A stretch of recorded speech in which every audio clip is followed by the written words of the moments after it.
Let me first introduce you to the all audiences in Korea. Jacek Kugler is the Elizabeth Helm Rosecrans Professor of International Relations in the Department of Politics and Policy.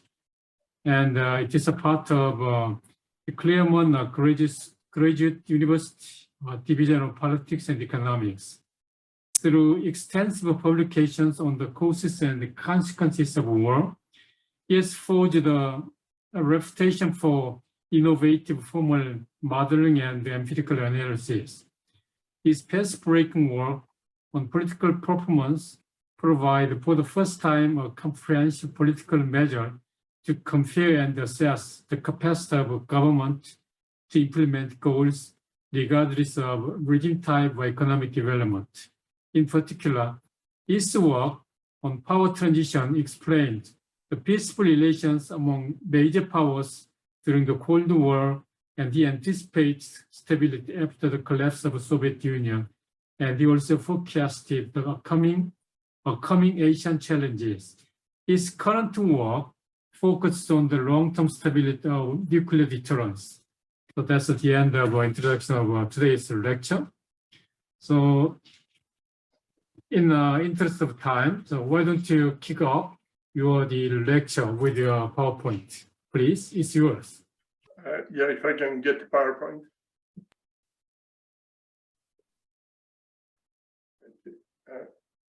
Can you see it? Yeah, we can see it clearly. Okay. Well, what I wanted to talk about is the sort of relationship of Korea within the larger global environment, because the power transition and power model is to a large degree directed at global powers, but that actually will in the future change, and I will tell you how. Okay, if I can get the next slide. Next, please. Yes. Next slide. Next slide. Next slide. There we go. Thank you. So I think most of you should be familiar with the arguments of realism. And if you've been studying this particular field, you will have something called defensive realism, which started with Morgenthau, and it was developed further by Waltz, and to a large degree implemented by Kissinger.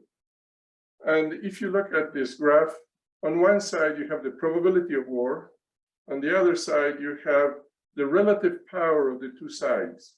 So let's say the United States versus Russia, or United States versus USSR. The argument here is that when the two sides are equal, the probability of war is extremely low. And the main reason for that is that the cost of war go very high.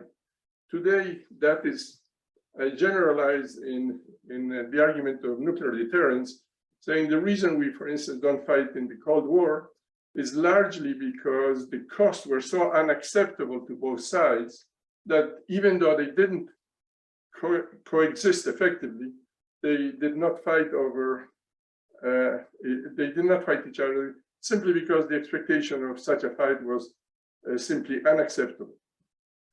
The problem with this particular version of realism is that when one side is preponderant, if you see the either left or right, then war should be taking place, and it would be a serious war. So the one thing that the realists could not account for was that the United States did not wage war at the end of World War II. We could have easily defeated the Russians, particularly as they were attempting to acquire nuclear weapons. So you could just simply start a war because you are preponderant and terminate the conflict. The same thing happened after the collapse of the Soviet Union, when both China and the Soviet Union did not have enough resources, weapons, to stand up to an attack by the United States. But we know that that didn't happen. So consequently, there's now an alternate version of realism, which is headed by Mearsheimer and Wald, and also adopted by Allison. And here, it's exactly the same graph. And you say that if one side is dominant, they seek to be even more dominant. That is, they wish to reach hegemony. And as they approach a balance of power, opponents do not like to see the possibility of a conflict. So consequently, they join and fight. And it's called the tragedy of the great powers, that as you seek this preponderance, you are prevented from reaching it by the third parties. And if you were to reach preponderance, then stability would be ensured. So if that, in effect, were the case, and then the most stable environment would be a preponderant environment. But notice what's important here is we now speak of China as a challenger to the United States. And that means that they're approaching a balance of power, but everybody is now concerned about the possibility of a major war. So you can't have both sides.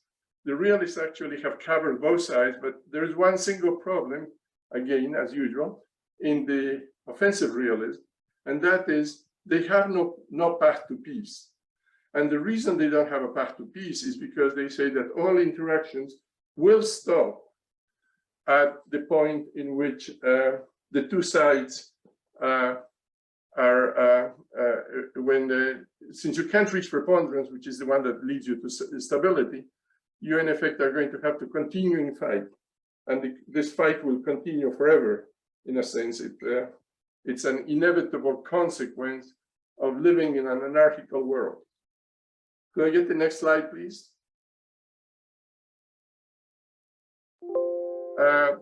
Power transition, which, whoops, I lost the slides. The slides are gone. Sorry, excuse me. We'll get back to the slides.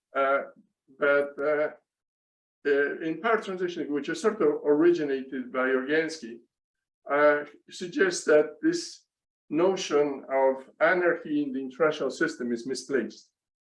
That societies interact most of the time peacefully, and sometimes they interact confrontationally. So, for instance, if you think, I don't have the slides, so I can't talk to them. Okay, but if you think about Germany and England before, during the early part of the 20th century, they consistently fought each other. And the main reason is because they were dissatisfied with what each one of the two had. So there's always dissatisfaction is the thing that leads to war. It's not parity. Parity is the precondition for conflict. And if I could get this slide again, please. Yes. Hello? Yeah. That's slide number 3, please. Yes. Okay. Notice that if you looked at this slide, the very front part, the bottom part here says, how satisfied are you with the international system? 100% means you're completely satisfied. 0 means you hate it. Okay. This power parity is exactly the same as you had in the previous one. And now you're saying, how satisfied I am with the system. If I'm very satisfied with the system, see that blue area? You're going to cooperate. So for instance, that's why Germany and France and England joined into the European Union, even though at the time that they joined, they were actually achieved parity. So by the logic of anarchy, they should have been fighting all along, but they did not. So one of the key differences between this theory and the realist is we argue that conflict is possible, but not inevitable. The difference between a confrontational position and a non-confrontational position is the degree to satisfaction. You're satisfied with the system as well as your neighbors, you won't fight them. If you're dissatisfied, parity, like Mearsheimer, will give you the opportunity for a major total war. And the implications of this theory are dramatically different from those of realism. Can I get the next slide, please? So instead of thinking of a world of anarchy, we think of a world of hierarchy. Everybody can recognize who the dominant power is, or who the great powers are. So during the Cold War, the dominant power was the United States. And today, as China approaches the United States in relative capabilities, there's basically a bipolar world where there are two great powers competing over who is going to lead the international system. If those two great powers were satisfied, we would have no problems. Okay? We would just cooperate with China, and the Chinese would cooperate with us, and the international system would be relatively stable. But as you know, China is quite dissatisfied, and I will talk about that a little bit later. And because they want to change the structure of the international system, as well as the rules of the international system, there is now a serious reason for competition between the two sides. Korea is a middle power. It's not a great power, but it's a middle power. So it's relevant in this relationship. But the majority of the world is, they're small powers. They're very small. There are about 120 countries in the world, and out of those 120, no more than 50 have a real play in the international system. So it's not as complicated as most people think it is. Do I get the next slide? So I graphed for you here the components of power, and we will add one more. In the nuclear world, we usually like to think in terms of nuclear weapons as well, but it so happened that the global powers, the big guys, have the large majority of those weapons, so this adjustment is really not critical. But if you look on your left, you see the GDP in current $1 trillion. The United States is still leading. There's a second way of calculating it, which is power parity, and makes China much closer to the United States. The third ranking power is the European Union. And below that is Japan, which notice it's so much smaller, and United Kingdom even smaller, and now India, which just passed England. This data is 2 years old. Okay, and consequently, and below that, you see that the number of countries are smaller and smaller. Okay, and notice that Russia is smaller than South Korea. We still think of Russia as a major power. They are not. Okay, and that should be obvious since if NATO were invading Ukraine, the war would be over. Russia is invading Ukraine, and the war is not over. Now let's move to the right side, and you all know that China has an enormous population of 1.4 billion. India has just achieved the same number. The European Union is a little bit higher than 500 million, and the US is 380, I think, right now. Okay, and notice that Russia, which, again, just simply for comparison, has less than 200 million people. So they're now a relatively small country. I was going to put Korea, and Korea is about 2 levels under Japan. But one of the problems you currently have is your fertility is extraordinarily low. So I would expect that South Korea will keep on dropping in terms of population, which is sort of the potential for future power in the near future. Could I see the next graph? Next graph. Thank you. So here I'm putting together the GDP and the productivity of populations. The reason that's important is because the more productive you are, the more likely you are to hire high-level technology, and consequently, whether you may be a little bit smaller than somebody else, but that somebody else really doesn't have that many resources. In effect, that is a critical difference between North and South Korea, because South Korea is about 30 times larger in productivity than North Korea. So if you looked at this kind of graph, there would be a tiny little line, and you would be really fat. Okay, so in a conventional war, the confrontation between South and North Korea is the outcome is obvious. And there is one country that's catching up. Remember the population thing, and that's India.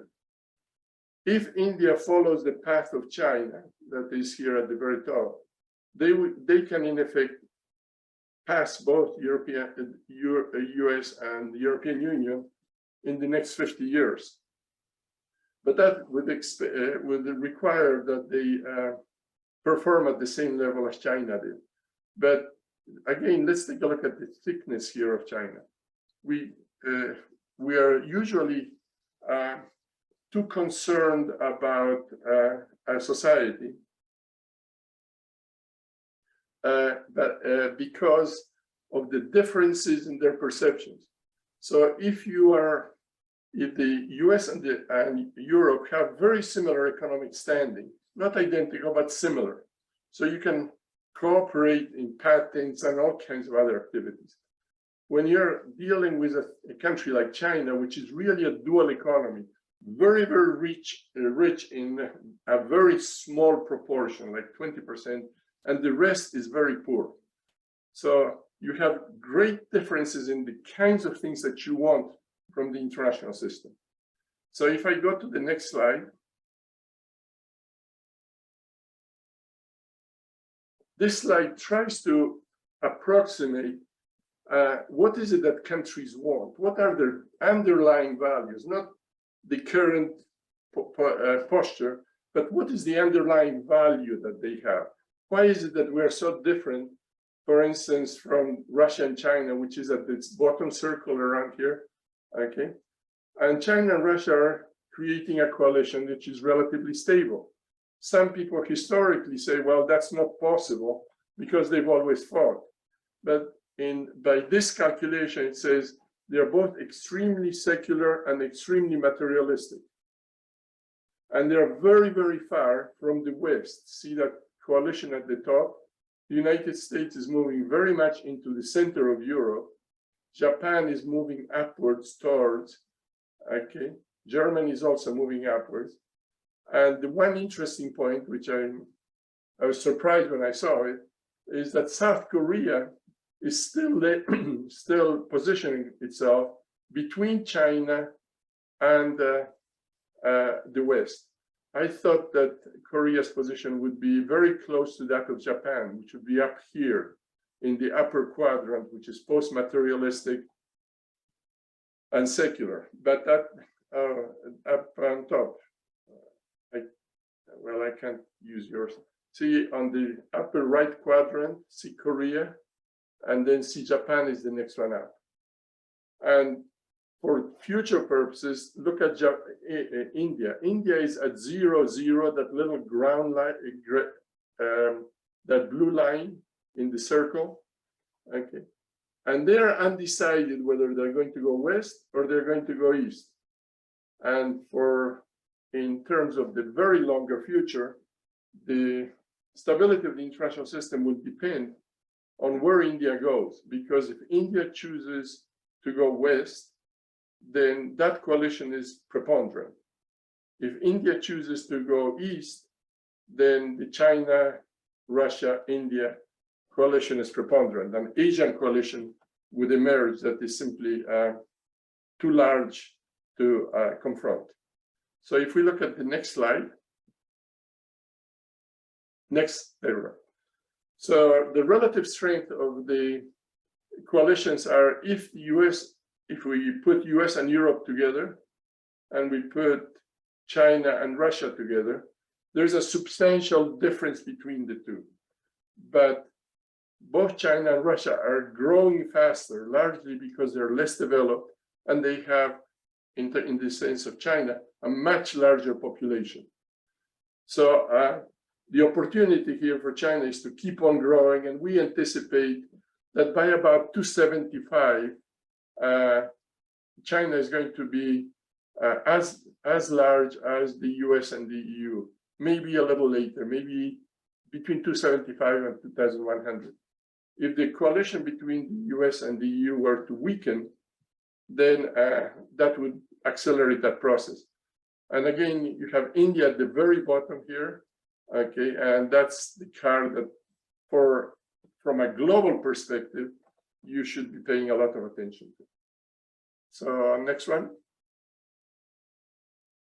There you go. The problem we face is that China is really a dissatisfied power. If you look at the United States or Europe, the territorial disputes within Europe approach zero. And the territorial disputes the United States has, again, today, not in the past, but today, approach zero. So to a large degree, we're quite satisfied with our status and we want to maintain it, okay? And, but China has a litany of conflicts with almost every one of its neighbors. You have Socotra Rock, which is, I think, between you and them. Then you have the Seku Island, which is with Japan. Then we have, of course, the Taiwan conflict. Then we have the China Sea dispute that involves Vietnam, Philippines, Malaysia, and almost every other neighbor. And then we have a succession of confrontations with India. And those are serious because every border dispute has an opportunity to escalate very high. So the reason China is a difficult place to deal with is because they are very dissatisfied. They're trying to expand, they're trying to resettle in areas that would be much nicer if they were trying to cooperate. And it's very difficult sometimes to appease people whose preferences are dramatically different from yours. So I decided to talk a little bit about the Taiwan crisis. So if I look at the next issue. Next slide, please. Thank you. I tried to make a sort of simple power transition comparison of Ukraine and Taiwan. So if you looked at this one, you will notice that Ukraine's population is about 30% of Russia. Okay, remember, Russia is not a huge power anymore, even though we think of them that way. They really are not. They are the size of Britain, which is again not again people think of them as a great power, but they are not. The Ukrainian GDP is about 10% of Russia, which is you're talking about 10-to-1 advantage in terms of income. But recently, the support of the West for Ukraine would have changed dramatically this calculus, because we are putting the West is putting quite a bit of resources in supporting of Ukraine. So you probably could double this to about 20. But you're still talking about 30% total versus a much larger force. And the concern for the Ukrainians is that 17% of the Ukrainian population is about ethnically Russian. And the areas that are red in this map are the areas where the population is a majority. So in Crimea and now in the area of Donbass and Lazan, okay, the inhabitants are largely Russian. They're not in the corridor between Crimea and Donetsk. That area is actually very much inhabited by Ukrainians, and the blue area is inhabited by more than 80% Ukrainians. So you look at this map and you say, where are the Russians likely to be successful? Well, they were quite successful in Crimea. They're likely to be successful in this border area. They will have increased difficulties getting inside, and they are going to have a massive opposition, as demonstrated by their attempt to go into Kiev, and failed attempt to go into Kiev, because they met a completely organized and opposed population that was willing to fight quite extensively.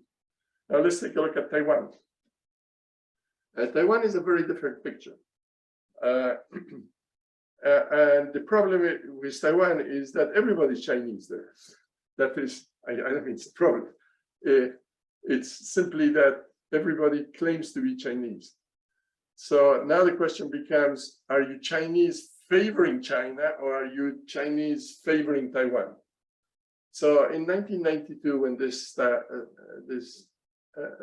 surveys started, I noticed that the majority, only about 18% of the population claimed to be Taiwanese. And there is a native Taiwanese population, which presumably is slightly distinct from the Chinese population. Okay. But now, over time, perceptions are that we are sort of increasing being pro-Taiwanese. Okay, and that means that 60% of the population says, I would prefer Taiwan over a unified China. And you may notice that as the problems in Hong Kong became larger, the opposition to unification also became larger. So here you have a sort of interesting political problem. If Mr. Xi had waited and allowed Hong Kong to develop some degree of independence, it is quite reasonable to anticipate that Taiwan would have chosen to unify with China under some conditions quite rapidly. But now you have an increased opposition. But let's think of what that opposition really means. The Taiwanese population at best is 2% of that of China. Their GDP at best is 5% of China. And 16% of the Taiwanese population claim to be Chinese to start out with. So in a sense, if you looked at these two conflicts side by side, you'll see that solving the Ukraine crisis by force is far easier for the defenders than solving the Taiwan crisis by force. And as China increases its strength, it is likely that that will continue to move in that direction. So if I can look at the last slide, please. And here is a comparison of the military strength of these two sides. This is Russian military strength before the invasion. What's interesting is Ukraine has a very large number of troops. Basically, those are troops inactive, okay? And the active ones are 10% of those, okay? And in the case of Russia, they approximate 1 million. So it's about approximately the same numbers, but the reserves are huge. So what the Ukrainians have done is, from what I understand, they have mobilized the majority of the reserves.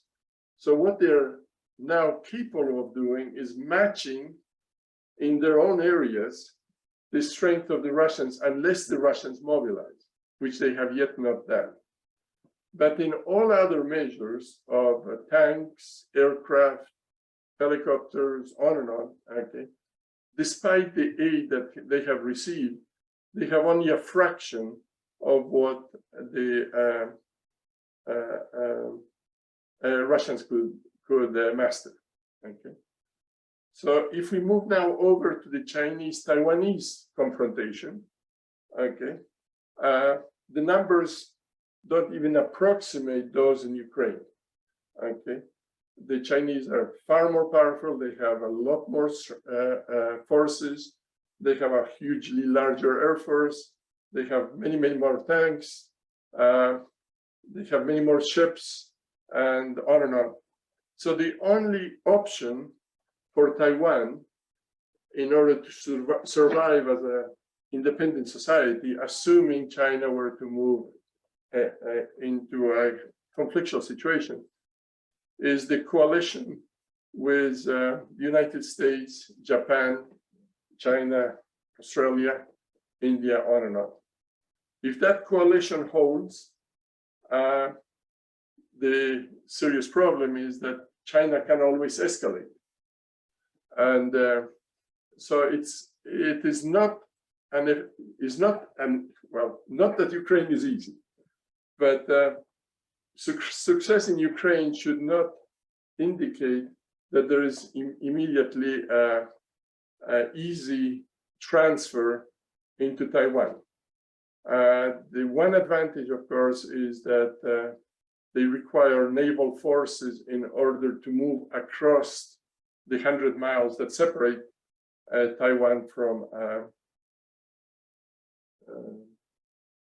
China, but the Navy from the United States side obviously has to go several thousand miles.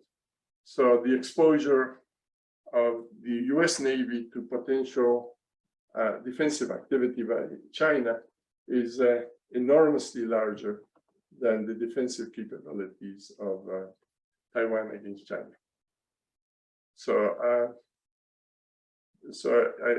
I do not have an answer to these, but if you go back to the beginning, the structural changes, if you give me one of the slides at the beginning, the structural changes are clearly a little bit down where the numbers are next. That's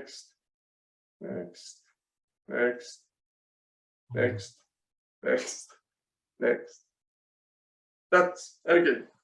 Okay, think of all of these problems in this context. If China is as powerful as it is right now, okay, and it's growing, 10 to 15 years from now, this coalition plus a potential Asian coalition has to form in order to prevent a preponderant dissatisfied power from changing the status quo. Of course, China could change their mind. And that's exactly what maintained stability after World War II. The difference was that the country that was preponderant, which was the United States, was satisfied.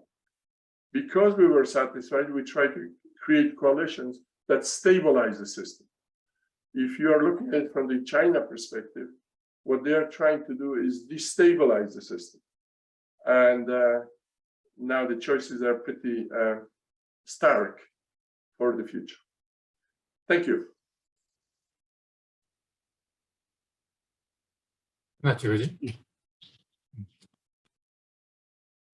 Any questions? Okay, thank you for your lecture. Now turn to Naval War College students for any question or comment. It's time to open to the Naval War College student. I believe there is the mobile microphone and the assistant who can carry the mobile phone. So do you hear from Naval War College?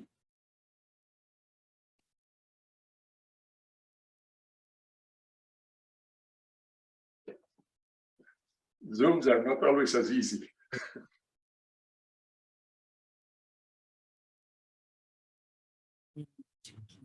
Other than questions or comments from Naval War College, are there any? I see a hand somewhere. But we're young. That individually they like to raise. Just we have one raising hands, Dr. Yongdun. Yeah, please. You can raise a question. Hello, Jacek, can you hear me? Yes, sure. It's very nice to see you. Great. Mark and I was just talking about how great your haircut is. I actually have a question about the graph you showed us in this lecture.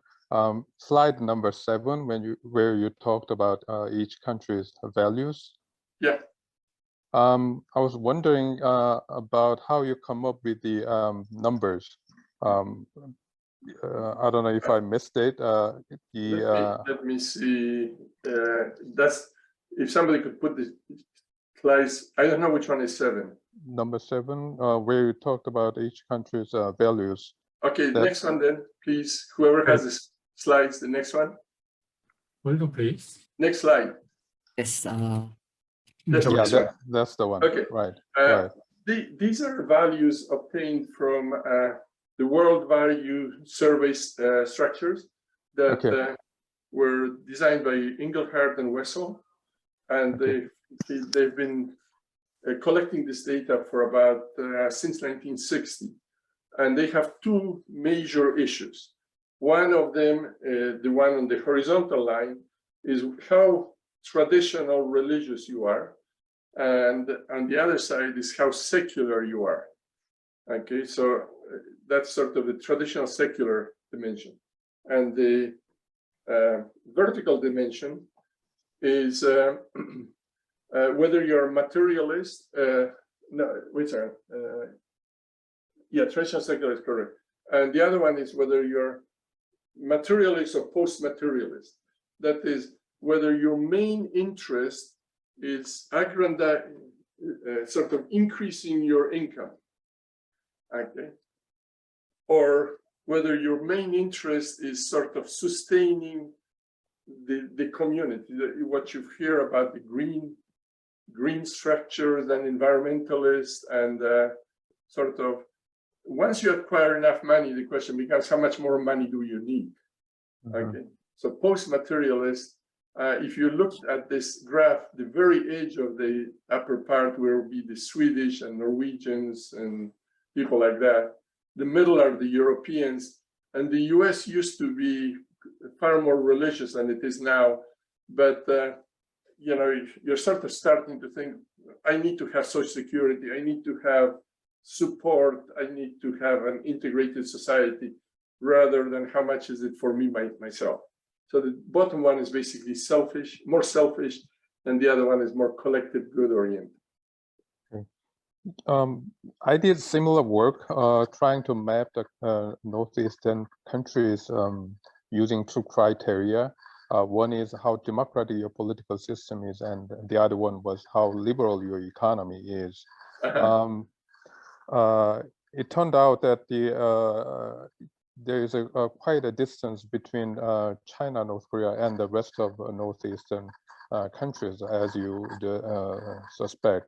Also, another finding that I got from that mapping process was that the South Korea, although very close to US and Japan, the distance between South Korea and the US or Japan is larger than the US-Japan's distance.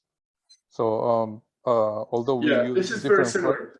I would love to get your numbers, because I've tried to incorporate into these measures. I tried to incorporate democracy into it, and it really didn't give me much. And I had previously done it on openness and closeness, and there is a difference. So if you have those numbers, I'd be more than happy to send me. Our numbers are. I can send you all of the global numbers anytime you want to, and I would love to get yours to see if we can get a more complicated expression of the status quo, which is really the most difficult part of the argument of power transition. Right. Mine is much simpler than yours, but yeah, I'll be happy to work with you on that. As you know, I like simple. so please send me the data, and I'll send you back this one, and if I can rearrange it, I'll send you the results. Okay, we'll do that. Thank you. Thank you. Okay, any further questions or comments? Well, from Rock Naval College. We can see the hands from Rock Naval College. Yeah, please go.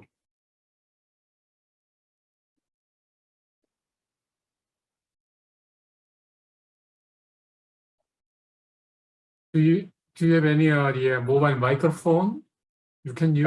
I think the person is on mute. That's the problem. Please unmute.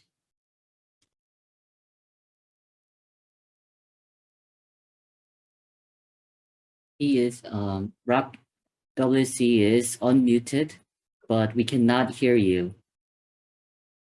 There should be a mobile microphone so that we can hear. or you can type your question in the chat. Oh, it's in Korean. So,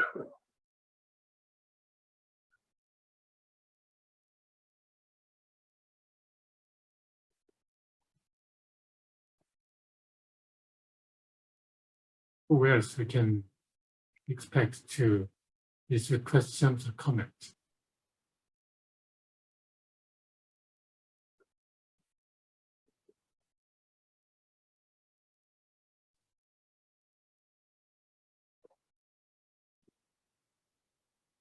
Rock Naval War College, would you like to type your question in the chat, please?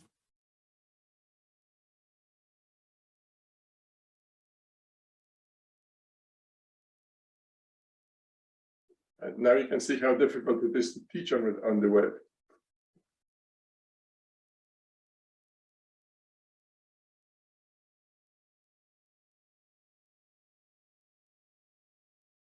Use mobile phone to communicate with yeah.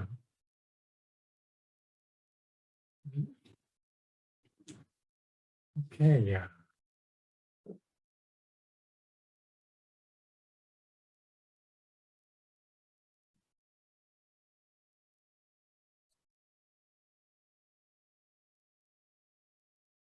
In the meantime, let me jump in. Okay. Yeah, for the question. Right now, we see how U.S. has responded to the Ukraine crisis. How will it be different from the U.S. response to the war in Ukraine to the possible war between China and Taiwan? Well, the response would have to be massively larger. Remember that Ukraine has, let's say, 30% of Russia. Okay, and so therefore, if we add another 30% or 40%, they have to mobilize fully in order to counter that. In the case of Taiwan, they only have about 5%. Okay, so you have to compensate 95%.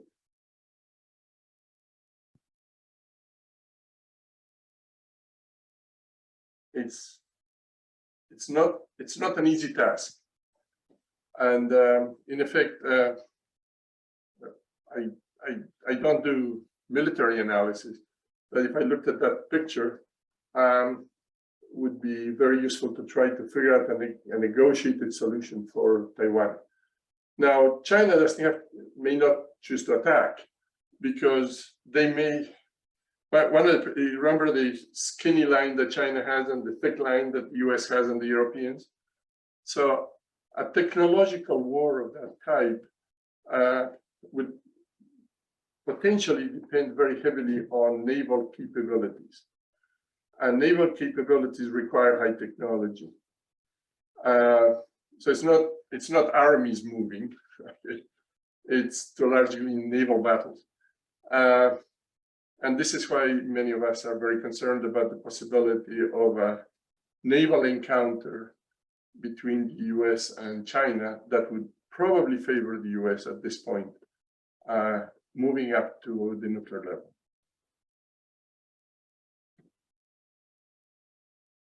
So if the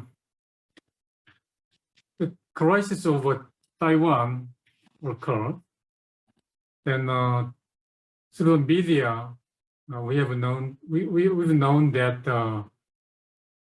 through the media that U.S. may use the forces in Korea to the defense of Taiwan. So in this case, there may be some, the power disparity compared to right now, to the one we have right now. So anyway, what will be the consequence of the fact that if U.S. move the forces in Korea to the conflict scene to the Taiwan Straits? Well, what you're asking is a tactical question. That is, how will the tactic of that war evolve? So, for instance, in the case of Ukraine or any other conflict, structurally, the kind of work that I do can tell you whether there's a likelihood of conflict, but whether that conflict is going to be long or short. Okay, but to sort of extract from that how that conflict is going to be waged requires a different approach, requires something like a decision-making approach. So, for instance, when we did the analysis on Ukraine, with models that that Mark Abdolian has, okay, it shows very, very clearly that Russians are very, very committed to keeping Crimea and Donetsk and the areas that they had before, that were disputed, okay, and they're far less committed to keeping the areas all of the areas they currently occupy. So my expectation is that the war in Ukraine is going to drag on, but the Russians will eventually come up with some territorial gains. Okay. And the reason for that is not that the reaction of the Europeans, to a large degree, has been, please do not invade Ukraine, all of it, okay? But we're not giving enough resources, or for that matter, sending NATO troops, okay, in order to escalate that war. So you then have to ask, how critical is that issue to the United States and Korea and Japan, in the case of Taiwan, what the situation looks like, and that really can only be done sort of. I can tell you that the likelihood of a conflict is there, okay, and the resolution of that conflict requires really far more detailed analysis. It's difficult from a structural perspective to tell Koreans what they should do today, okay, in case that, okay, because you're doing all kinds of forecasting that is not present. But it is quite clear that the conflict in Taiwan is the most salient conflict for China. And the second most salient is the one in the China Sea. But the most dangerous in terms of escalation, large escalation, is the border with India. But I don't think I'm telling you anything that you don't know. Right, you're already focusing on the deterrence. So let me ask a question about the deterrence against the North Korea threat to South Korea. Right now, we have U.S. forces in the soil of South Korea, which should be a very good deterrent against the North Korea threat. So if there is no U.S. forces in the soil of South Korea, still U.S. commitment to the defense of South Korea is very robust and strong. Yeah. So in this case, for some reason, like the one I have talked to you, there may be the absence of U.S. forces in South Korea, but still, like I said, U.S. commitment is very strong and very robust. Now, in terms of deterrence, as you know, deterrence is all about credibility. So, U.S. has nothing to lose if they don't have forces in South Korea. So, for deterrence purpose, the absence of U.S. forces rather than presence of U.S. forces in Korea is much better deterrent effect against North Korea threat. So how would you assess my argument? Well, I think it requires several prior points. Okay. The first question is, who are you deterring? Are you deterring the North Koreans or are you deterring the Chinese? So if you're deterring the Chinese, we're in a completely different game. If you're deterring the North Koreans, up to very recent. US nuclear deterrence works fine, because if North Korea were to use nuclear weapons either on South Korea or on Japan, I believe that South Korea would become an island very fast. The response would be massive. And the problem is that that has consequences for Korea as well. If you look at it from the North Korean side, okay, you are so preponderant over North Korea now that in the absence of China or their nuclear weapons, an invasion by South Korea could not be excluded. Okay. So one of the reasons for US presence in Korea is to a large degree to settle down South Koreans. Okay. Now the question becomes, is integration a major issue for South Koreans? I thought that was the case, but the more I talk to some of my students, they suggest that that may no longer be. You're far more interested in stability vis-a-vis North Korea and having two divided North, sort of Austria and Germany. You know, they all speak German, they look German, they talk German, but they are Austrians and Germans. So if goals change, okay, then solutions also change. But assuming that integration is the fundamental posture for South Korea, okay, then you have a small contradiction between the interests of the United States and the interests of South Korea. The interest of the United States is to maintain stability. The interest of South Korea is to integrate. And the obvious solution for that is to persuade China or wait for Mr. Kim to collapse or something, but to persuade China that a unified Korea is in their interest, which it is, and you may negotiate on some Austria times status for Korea, in which they're not anti-West and they're not anti-Chinese, you're sort of in the middle. But it's, as I say, it requires a lot more. You need to know what you want to do. Okay? But in terms of nuclear attack by North Korea on its neighbors, Japan, I would expect an instant reaction by the United States. And you may recall during the sort of semi-crisis during the Trump administration, at the very beginning, when they were sort of fighting instead of trying to be friendly,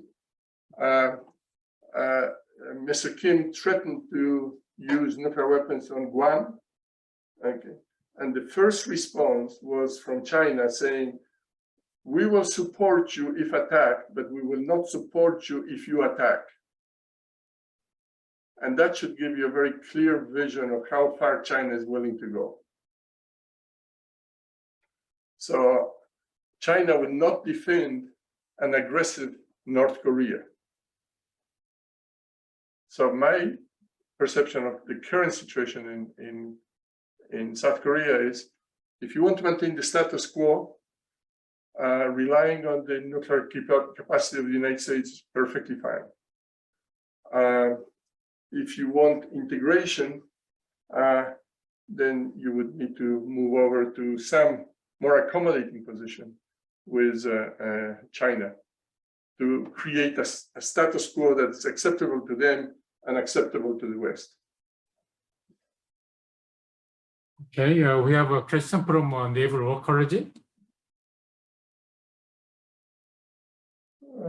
Can you read the question over there? I think I can read it.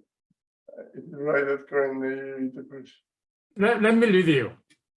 I would like to ask a question about aggressive realism. Then you mentioned, I think it is right for the Korean Navy to pursue defensive realism in consideration of neighboring countries when establishing a maritime strategy. But I wonder, what do you think? What do you think about that? Well, the problem with defensive, first, the Korean Navy cannot establish balance, depending on where you're looking. If you want to balance off China, you cannot do it. Okay. If you want to navally, if you want to balance off North Korea, you're already preponderant. Okay. So the notion that you use defensive realism is you are using the word, but you're not using the concept. Okay. South Korea is preponderant over North Korea, period. But this China is preponderant over South Korea. Okay, so your preponderance leads to stability. Okay, so currently you can stabilize North Korea by overbuilding.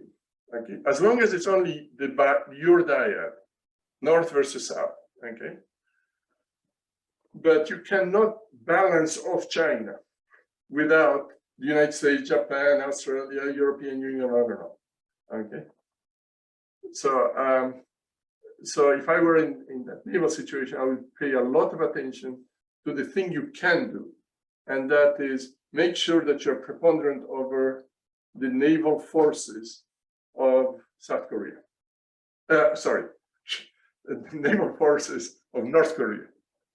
That will ensure stability. Okay, as I understand that the use of a nuclear bomb, nuclear weapons, the reason they have is not to use the nuclear bomb. But as you know, North Korea has a nuclear capability, while South Korea is not. So in this case, when we talk about the power balance between South and North, doesn't make sense. Because North Korea will use nuclear bomb against South Korea. Yes, but that's only if you invade them. Yeah, I mean, in terms of power balance. Yeah. Yeah, I mean, what sense can we make when we compare the military forces between South and North? Because North Korea has a nuclear capability and the South Korea is not. So yeah, but unfortunately, people don't fully understand what nuclear weapons can do. Nuclear weapons can prevent something from happening. They cannot compel something to happen. And that is very clear. Remember, we used to have a notion of compellence in Hungary and on. And we found out that Vietnam attacks and we're nuclear. So how come? And they win. How come? Okay. If you're going to fight a war in order to acquire territory, you fight conventionally. Okay. You could be forced to defend yourself nuclearly. Now, Mr. Kim is completely off his understanding of what he can do. If I were Mr. Kim, I would have very short range missiles aimed at South Korea only, period. Okay, because I believe, I'm not saying that's true, he may believe that you wish to invade them. Okay. The moment that he starts threatening either Japan or the United States, the first time he uses a nuclear weapon, the first time is the last time he can. He will disappear, guaranteed. Think of what happened after 9/11. Okay. A very sad event. More than 3,000 Americans died in that whole combined thing. And it ended up being a massive war. Okay. And as far as the Taliban, Al-Qaeda disappeared. Okay.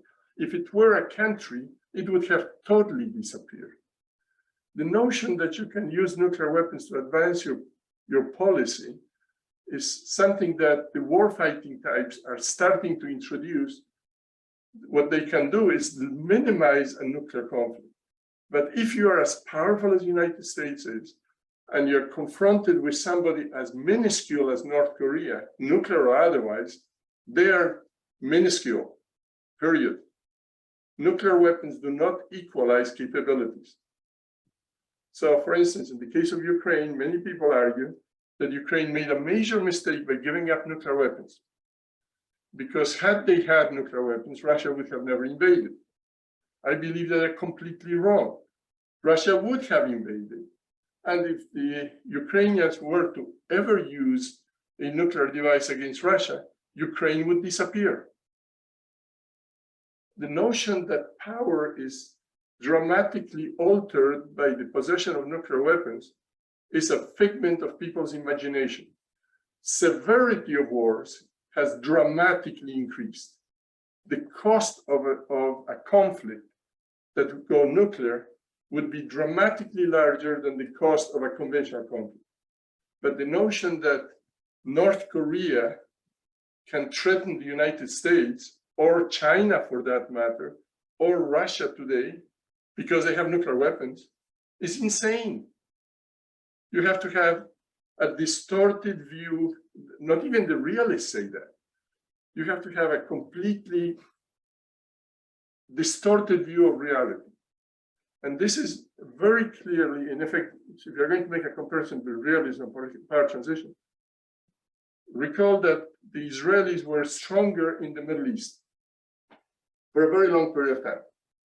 And they didn't develop nuclear weapons and never used them, but tried to stop all of their neighbors from acquiring them. Iran is now attempting to acquire them. Conventionally, Iran is now equal or maybe even a little larger than Israel. The forecast of realism and balance of power and walls is give nuclear weapons to Iran, then you're going to have a Cold War and the thing is going to get settled. He's written this. I believe that that is completely wrong. If Iran were to acquire nuclear weapons and they had the conventional capacity to threaten Israel, you will have a nuclear war. So the problem is conventional parity and nuclear parity leads to conflict. Nuclear inferiority and conventional inferiority leads to deterrence. The threats from North Korea are empty threats. Now, I know it's difficult sitting on the other side. I know it's difficult to sit where you sit and you say, oh, yeah, sure, right? But if we have any notion of what it means to use nuclear weapons, then the first use of nuclear weapons by a small country against anybody, particularly against somebody like Korea that has a guarantee from the United States, should lead immediately to a massive retaliation and the destruction of North Korea, which, by the way, will be supported by China, because they don't want that either. Well, as you know, the Cheonan thinking cases in 2010 by North Korea's small submarine torpedo. We came up with the idea of a proactive deterrence for preventing further provocation by North Korea. So, I mean, still we are really struggling to find out what's the exact meaning of proactive deterrence. Well, okay. In order for you to even consider going nuclear, okay, even consider, you would have to first pull away from the United States. And I'm not saying you don't or you can't, okay? But if the conditions were such, I say the US deterrence is not credible to you. The moment that you start deploying your own nuclear weapons, there's no reason for US deterrence. And the main reason is you are conventionally superior over the North. So why do you need us? If you don't need our conventional tripwire and you don't trust that we're going to use it, why should we even put troops in Korea? So if you withdraw American troops from Korea, okay, and change the whole conception of deterrence by deploying your own, then you're going to have a match between yours and North Koreans. And if a conflict were to occur between you and North Korea, one of the two sides, the losing side, is likely to escalate to nuclear weapons. So I see no peculiar advantage in the current environment. The advantage, if I were Korean, what I would try to do is create a nuclear-free zone in Korea that the Chinese would accept, the Americans would accept, and then the Americans could pull out from the military zone and move over to, the south somewhere, okay? Just in case China were to do something. And the same thing should happen in the Middle East. If Israel wants persistent peace, their best option is to give up nuclear weapons. The longer they have them, the more the incentive for Iran to have them, and the more the incentive of any conventional conflict to escalate to a nuclear conflict. So you're talking about the escalation, the phase that may be happening in conflict between North and South, and the losing side may threaten the use of nuclear weapons. But what about the escalation control? I mean, who can control the escalation phases? That's the problem. Threats don't do much. If you're already fighting a war, okay. If I were in the middle of Vietnam and I'm fighting the war with Mr. Ho Chi Minh, and I say, oh, I'm going to use nuclear weapons on you, and he say, okay. He was threatened all the time. We had them. We could have done it any day in the Vietnam War, any single day. Okay. So the reason we didn't use them is because the costs would be enormously high for both sides. There would be no advantage. Now, if you're fighting between South and North Korea, okay, if your objective is to unify the country, destroying it is not a very nice path to unification. So the only reason I believe Mr. Kim developed his nuclear weapons is simply to make sure that South Korea doesn't invade. You're so much larger. Look, I mean, it's by any number. It's US versus Mexico. The trouble is you still remember the Korean War, when the two sides were approximately equal. They're not. I think Koreans have to change their perspective and say, we are the powerful country. I'm not trying to dictate anything. I'm trying to find a way to either integrate peacefully or denuclearize with two separate societies. Those are choices that Koreans can make. But if you continue thinking that they will invade you conventionally and succeed, honestly, it's like Mexico invading the United States and succeed. Texas and San Diego may have a serious early confrontation. They can't last more than a couple of weeks. Look at your numbers. Same thing as I did. Look at your numbers in terms of your capacity and their capacity.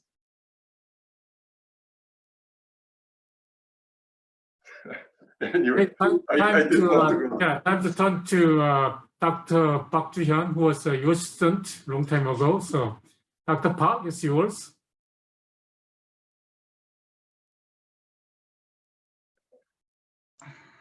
Please unmute.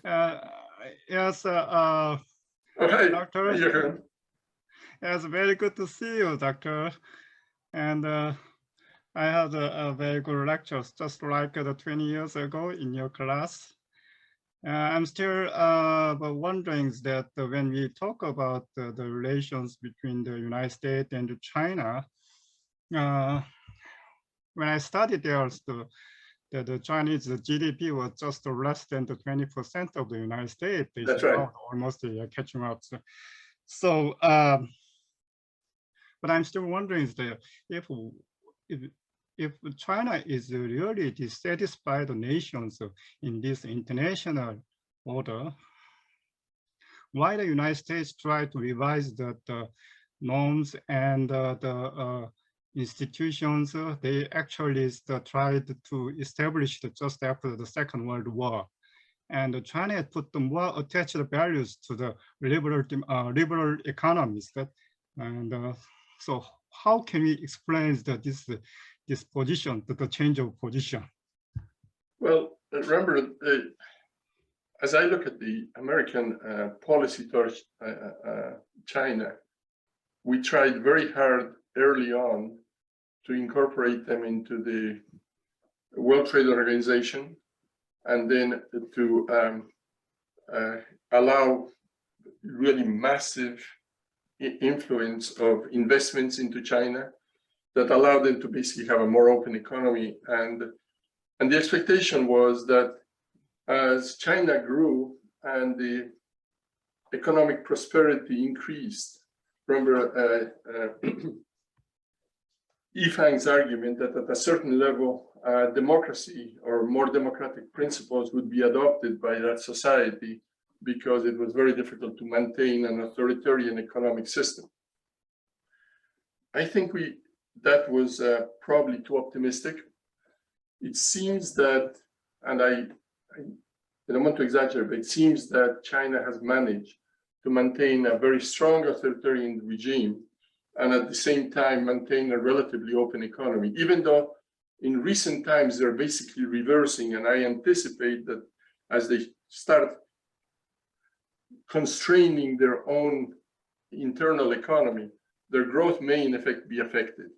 And they may end up in some degree of trouble in addition to their aging. But assuming that things continue the way they currently are, okay, I think that the best strategy towards peace is to maintain preponderance, because if you're dissatisfied and you see that you can get it, you're going to do it. But concurrently, have a very open dialogue about which one of the claims that China makes are reasonable. And I think, for instance, in the case of Taiwan, we have a little bit of a serious legal problem. We for years agreed to the notion that it's, two China, okay, one China and two regimes or something like that. But we have not negotiated or helped. I don't think we should. I think we should have helped negotiate a Taiwan China reconciliation for quite some time. And I made that argument for years. I did it about 20 years ago. I went to Taiwan and told them, please reconcile gently, okay, because time is not in your favor. But the current regime in China, particularly their move in Hong Kong, makes this kind of argument a little bit, not a little bit, very, very, very questionable. And the main reason is, let's say that they agree to all kinds of restrictions in order to call sort of an amalgamation of Taiwan and China so that they can call it one China, okay, but let's say still two regimes or something like that, closer to what they had in Hong Kong. But their agreement was for 30 more years. And one day they say, well, I'm sorry, I don't think that that's a good idea anymore. Boom, okay? So you can't convince people that a movement towards stabilizing a situation is useful if the larger side doesn't obey by the rules. The small side basically has to, okay? It's simple. But if the large side is obeying by the rules are there to limit the ability of the larger side to impose on the smaller side. And because the Xi has failed to do so, it is extraordinarily difficult to persuade anybody in Washington, in Europe, in Taiwan, anywhere, that, hey, why don't you start negotiate and see if you can find a path towards reintegration? They look at you and say, you're crazy, right? And I think this is the kind of problem that happens, that we have for too many years, just like in Israel, for too many years, just let the status quo stay because they could hold it, okay? And at some point, the status quo is no longer tenable. We know it's no longer tenable. There is going to be change. And the question becomes, can you prevent that change through conflict, or can you find a middle ground that allows the conflict to disappear? And I am not very optimistic about the current Chinese regime to listen to such notions, no more than I would be, for instance, if Trump had been in power. But since Gorbachev just passed, if a leader like Gorbachev appeared in China, and a leader like Obama appeared in the United States concurrently, the possibility of a negotiated solution for this, as well as the Korean division, I think is feasible. But it will require a change. And my expectation is that if confrontation continues as the only option that we have, the only way we can prevent a massive war is by being preponderant. So the US plus India plus Japan and the European Union would be preponderant over China and Russia. But if those coalitions don't hold, then I think you have the preconditions for major wars. Well, yeah, please. Yeah, yes. Yeah, I totally agree with your opinions. So we need to maintain the preponderance to prevent the prospect of the massive war. And when I studied there, the key component of power transition was the political capacity. And the political capacity was the very key to calculate this, the actual amount of the national powers used to advance their national goals. So if you cannot change the trend of the growth of populations or others, the economic development, the only ways to maintain the preponderance would be that any changes in the Chinese leaderships that may result in the change in the political capacity. So what's your perspective of this any changes in theirs to reduce or enhance their political capacity? I think on this one, my guess is as good as yours. In terms of, I did use measures of political capacity to adjust power, and by those measures, China is closer to the United States in power than by the measures I showed you. But I couldn't get them for Korea, so therefore that I didn't want to just talk about the major powers alone. I believe that they're very, very, very close to parity. So that is a very, very dangerous period. So my answer is look very closely at values and see if we can move those values closer to each other to minimize the disparity between the countries. Let's not just sort of say, well, you know, China has a problem with the border with India. Well, let them settle it. You know, I don't care. Okay. Well, we should care, because unless we want to, this is the difference between me and realism. The realists say, wonderful, India is having a conflict with China. So what we should really do is make sure that that conflict persists. So they will first fight, okay? And then we'll come in and side with the winning side, okay? The balance of power sort of old version. That basically means that you're going to end up with a massive war, which could be nuclear, and its escalation is unpredictable. I believe that United States should be a mediator, or for that matter, Korea could be a mediator between India and China to settle the territorial dispute. That would be a massive, massive reduction of dissatisfaction and a massive reduction in the probability of a major war. Same thing for the China Sea. There must be a solution for the China Sea that satisfies both China and the freedom of navigation. We can't constantly just push in them and then they push back and we push back and we push back, because we'll become so antagonistic that at some point somebody is going to make a mistake. I don't have an effective solution, as I told you, about Taiwan because of the moves by China, but hopefully another leader might see it differently. But settling the dispute with Japan over this rock, okay, is nonsensical.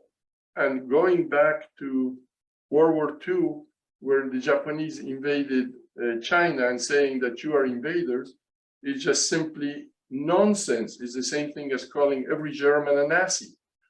We are too hung up on the past and we use it to enhance our disparities instead of saying, think of how much Japan could contribute to the growth of China. Think of how much a united Korea could contribute to the well-being of their own population, as well as to the expansion of Asia. The problem is that one of the big problems is that when you move towards peace, as Gorbachev tried, when you fail, they call you a loser or they call you an appeaser. Okay. When you fail in war, we say, well, I tried, it's okay. Peaceful moves are just as dangerous as confrontational moves. And it doesn't mean that every peaceful move should win and every confrontational move should win. You have a probability of success and a probability of failure, probability of success and probability. But if you never try this side, if you say, well, I may lose, and therefore if I lose, why make the proposal? Forget it, okay? I find that argument totally unacceptable. So just to finish, the one point in which in his whole career I agreed with Mr. Trump is his attempt to negotiate a reduction of weapons with North Korea. And he failed. Every liberal that I know says, what an idiot. Why did he talk to the Koreans? Why did he give them global visibility? On and on and on. And the question is, how else are you going to persuade that population to give up nuclear weapons and rejoin the international system? It was a failed attempt, but it was a justified attempt. And that is the picture that you need to look at that power transition structure and say, we can be in the red area. That's where we are. That's very easy. Okay, that anybody can do. How do you move to the green, to the blue, and to the integration area? How do you move from confrontation to competition to cooperation? And that is exactly why we need wise leadership that is willing to take every one of those options and perhaps succeed and fail in some of them, but not a single option of confrontation, because that we know will result in a massive war. Anyway, sorry. I went way beyond what I was expected to say. Okay, yeah. I think that time is we are running out of time, so it's time to call it today. Before concluding, let me make some comment on the lecture. You know, the lecture you have provided was quite ardent and assiduous and even energetic for considering your age. I mean, how can I thank you for your wonderful lecture? As you know, tomorrow is the beginning of what you call the Korean version of Thanksgiving. We call it the Chuseok. It's a full moon festival. So your lecture was a very good gift for all of us here. So anyway, thank you for your lecture. And like I said at the beginning, we may be keep in touch with you for further the round of talks on deterrence issues, South North Korea. So we will let you know, and also I hope you can join for further talks. So thank you so much. And This have a time, wonderful holiday. okay. Thank you. Bye. See ya.